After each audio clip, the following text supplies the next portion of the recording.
if you do what it is that you're called upon to do, which is to lift your eyes up above the mundane, daily, selfish, impulsive issues that might beset you, and attempt to enter into a contractual relationship with that which you might hold in the highest regard, whatever that might be, to aim high and to make that important above all else in your life, that fortifies you against the vicissitudes of existence like nothing else can. And I truly believe that that's the most practical advice that you could possibly receive. The way that you fortify your faith in life is to assume the best, something like that, and then to act courageously in relationship to that. And that's tantamount to expressing your faith in the highest possible good. It's tantamount to expressing your faith in God. And it's not a matter of stating, well, I believe in the existence of a transcendent deity, because in some sense, who cares what you believe? I mean, you might and all that, but that's not the issue. That's not the issue. The issue, it seems to me, is how you act. The issue is not what you believe as if it's a set of facts, but how you conduct yourself in the world. The purpose of thinking is to let your thoughts die instead of you. It's a brilliant notion. And so the idea is something like,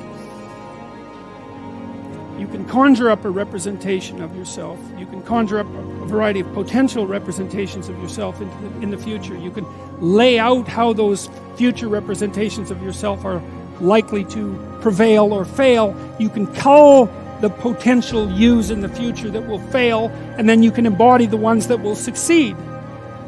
You do that well simultaneously, conjuring up a representation of your current state and determining for yourself, because of your undue suffering, which elements of your pathetic being need to be given up so that you can move forward into that future.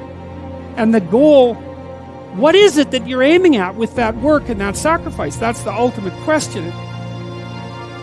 What is it that you're trying to do? Well, you're trying to improve the future. We believe that the future can be improved. We believe that it can be improved as a consequence of our sacrificial work. And so, once again, what are the limitations? What are the limits to that? What are the necessary limits to that? I would say we don't know.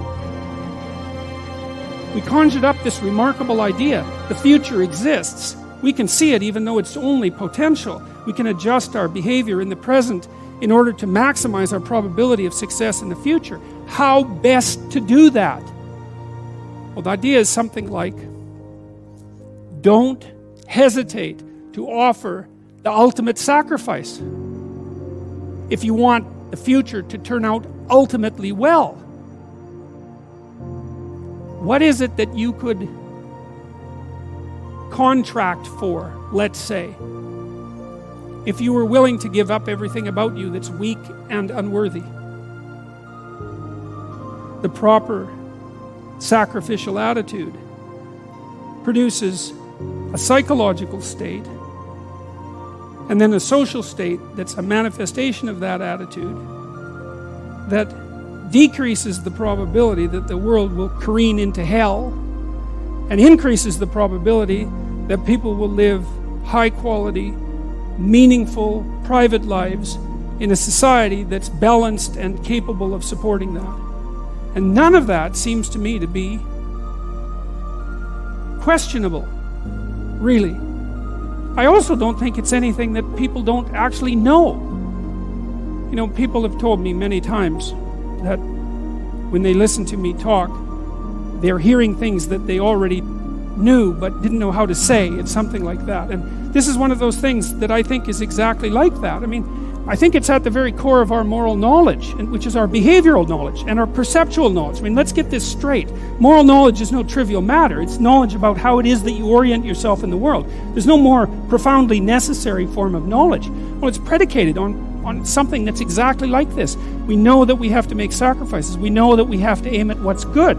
So then why isn't that we don't aim at what's best and make the sacrifices that are necessary in order to bring that into play?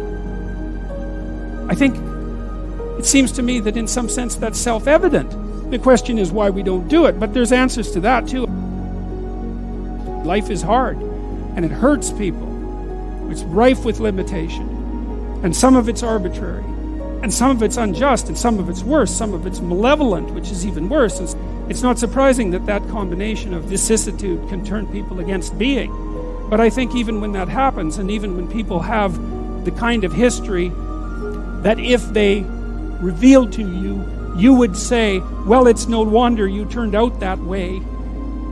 The people who turn out that way still know that it's wrong. They still know that however deep their own suffering, however arbitrary their own suffering, however much that's caused by the malevolence of others, as well as the tragedy of existence, that does not in any way justify their turning away from the good.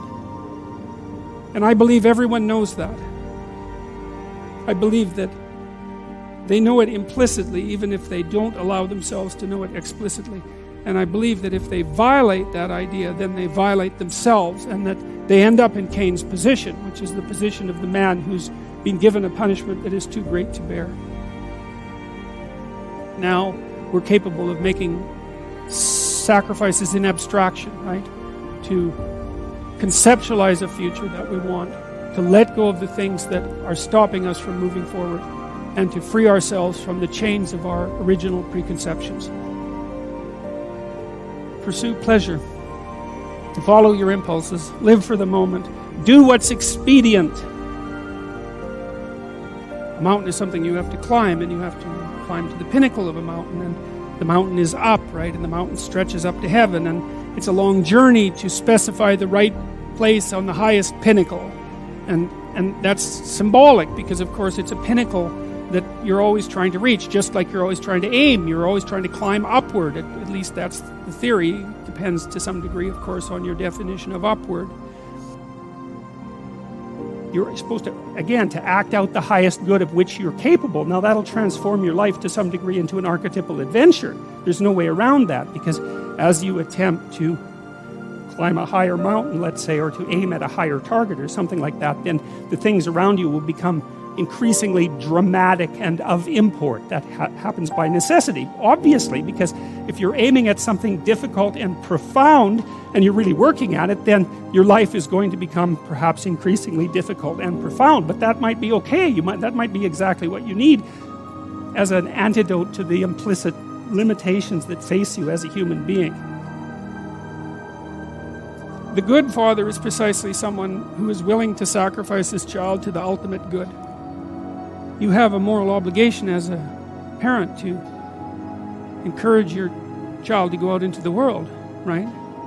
And to be whoever they can be, to be the best they can possibly be. And in doing that, you're encouraging them to pursue the good. You're sacrificing them to the good. You're not keeping them for yourself selfishly. You're telling them that they can go out and live their life and live it properly. You don't want for your son what it is that you want for him. You want for your son what would be best for him and for the world. And you let go in precise proportion to your desire to have that happen. When you have an infant, you do everything for the infant, because the infant can do nothing for him or herself. But as the infant matures and is increasingly capable of doing things for him or herself, then you pull back, right?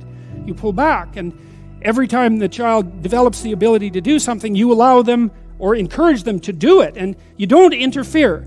So if your child is struggling getting dressed, well, obviously there's some times that you help them, but mostly you let them learn so that they can know how to do it in the future.